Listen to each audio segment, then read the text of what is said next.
Heidi Part 2. All right, so right after, let me give some background first. I had given that $50, remember, right at the end of episode 1, the 7-minute, 45-second segment about Heidi when I dropped off 50 bucks. A detail I hadn't mentioned is 4 days before that, I switched to a different brand of American Spirits. I switched to the midnight blue color of American Spirits, non-menthol. Really tasty, suddenly. I was synchronizing. I took a piece of net that was from a tent that I returned to Walmart a long time ago, and it got lost in my car, and I didn't realize it didn't go with the return. And it had these little hooks on it, plastic hooks. And I took some garbage cords and a coffee cup lid from one of my coffee cups and a torn piece of the cigarette pack, the midnight blue color. And I put them inside the net, and I hung it on my rearview mirror in my car. All of the contents. I can't remember any other little details that I did to that thing. I know there were a couple of other things, but they're really irrelevant. We got enough. So on my way to Heidi, I did that right before I arrived at her house. Gave her 50 bucks, her little blessing. Sit. She snagged it up really quickly. She pulled it right into her hand clasp, and she had it on her Sit. old TV entertainment stand that she uses as a shelf immediately in her custody inside of her house that I was not allowed to enter, even though I paid her electric bill in December and gave her a month's worth of food stamps on a food stamp card. While her family mocked me and abused me, her mom and her husband, not her children. Her children treated me wonderful. Her children are amazing. She's a wonderful mother. Heidi treated me wonderful. Her mother and her husband abused me. They used me as the subject of all their fighting. They tried to act like it was me all the time. I was very quiet and submissive in Heidi's home. I don't do the same things. I don't behave the same way anywhere I go. I'm a different person. I transmute out the violations that have been done in the space already. The things that are already have happened or that are not purified. If I can behave in a space, it means that they're purifying their own violations, and I don't have to do it for them. Do you understand? There's disabled people being abused on your lots, people at your gas stations. You have employees stealing their cans from people who are deaf and can't count and are drunk. They're taking advantage of them and stealing their money. All of it sometimes. Sometimes they're just giving them only a fraction of it, and they don't know any better. On a regular basis. Sad. Sad. It happened to me when I was pretending to be deaf and signing and doing notes. Just the other day, I ripped the wiper off of his Mercedes. I didn't cause any damage because it's a slidable rubber piece that he can actually just slide back on. It didn't cause any tears or any rips. It was a removable piece. But he was scared shitless, wasn't he? He might not do that as much. He might be a little scared. Heidi, let's get back to you, baby. My best friend from childhood that I've known since I was like 7 or 6 at the pool when I met you, when your mom was an abandonment to you and your dad was responsible to you. He made you an amazing woman. He only lashed you with his mouth, basically. He didn't hit you or violate you. He only verbally lashed you and cussed you out. He wasn't that bad. He left you everything. He nurtured you. He took responsibility for your crimes and didn't let you get penalized. Your dad was a saint. He was a David. They are saints. My dad abused you just like your dad abused you. He cussed you out like he was your dad too. He didn't cuss me out. He babied me and favored me. He cussed out my sister Stephanie, though, a lot and beat her. Your dad didn't beat you like my sister and my brother got beat by my dad. My dad didn't beat me very much. He was really light on me, actually. Hardly any force. All right. So, do you remember at Christmas time when your mom was going to beat me in the head when I was hemorrhaging internally out of my broken spatial temporal artery from this tempo? And your mom wanted to slap me in the head and hit my head and beat my head over nothing right before Christmas? I do. I do. I do. I do. Right after dropping you off your $50, by the time I got to the end of Reedsport, I picked up a serial killer.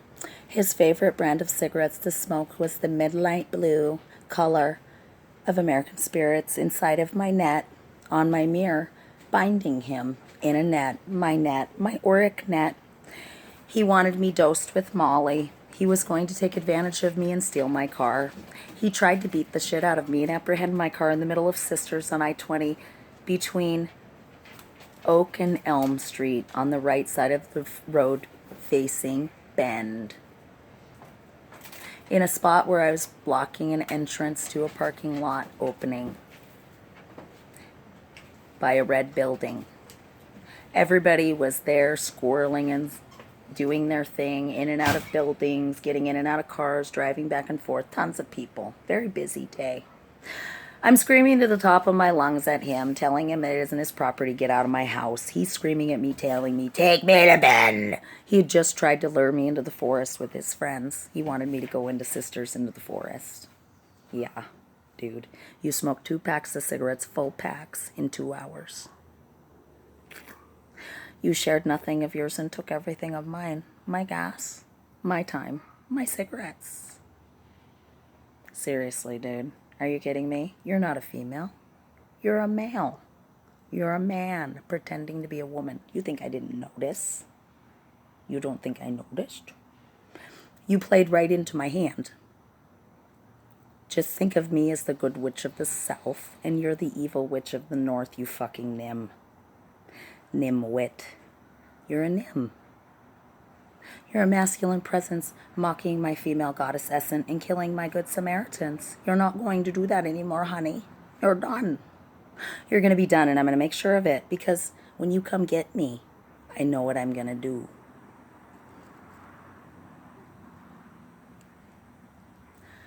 Heidi, your mother and your husband and you sent that energy, and I want to explain to you the formula of how you will receive it back. I'm going to send you less back than you gave me by this much. Let me write this problem down for you.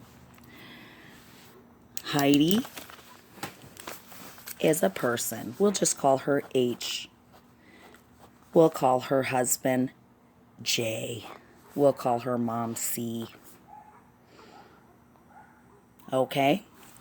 We're going to give a 0.36% amount of force back that you sent to me on each one of these 3. So it'll be this times 3. Then we're going to cut that in half. We're going to divide that number by 2. And then it will be displaced 2. J and C.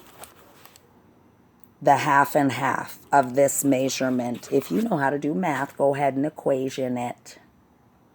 Then, for H, we will take every person that participated in gossip, and we will take a 0.072% times 3 and divide it by the amount of people that heard the news and hyper-manifested with her, and that will go to H. That is the amount of force I send back to you. It will be less than 1% of what you sent to me in force, in manifestation. My family has the ability to hurt me bad. My genetic family, my sister Stephanie, my daughter Tiffany, my mother Patty, anybody closely related to me genetically. My son, Emily. I said my son Emily, but I meant my son and Emily. But there's a channel that comes out of my mouth. Come on, you guys fuck up too. I speak faster and clearer than you. None of you can understand me because your ears don't work fast enough. You have to stop the tape and repeat it so you catch everything. It's really sad that you're so slow. Heidi, that man was in my car 25 minutes after leaving your house. only a few miles away in the very next town. Do you think you had nothing to do with that? Do you think you had nothing to do with that, honey? It was actually only you guys. That's why I ended up with no bruise, no scratches, no hits. Not even one punch landed. He tried to hit me in the head 4 times, and I blocked him 4 times, and I hit him 4 times. And then I had extra arms that hit him also 4 times each.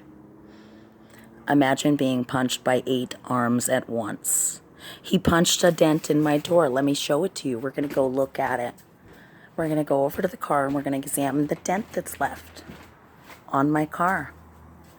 Heidi. Heidi B, being a bee. I'm really embarrassed I ever called you my best friend. You're so ignorant. You don't understand yourself at all. You don't understand your family. Your children, you understand. They're brilliant. You did an amazing job. Your kids are perfect. I love everything about your kids. They're perfect. They're safe. They get no force from me. They get no force from me. If anything manifests against them, that's you guys, not me.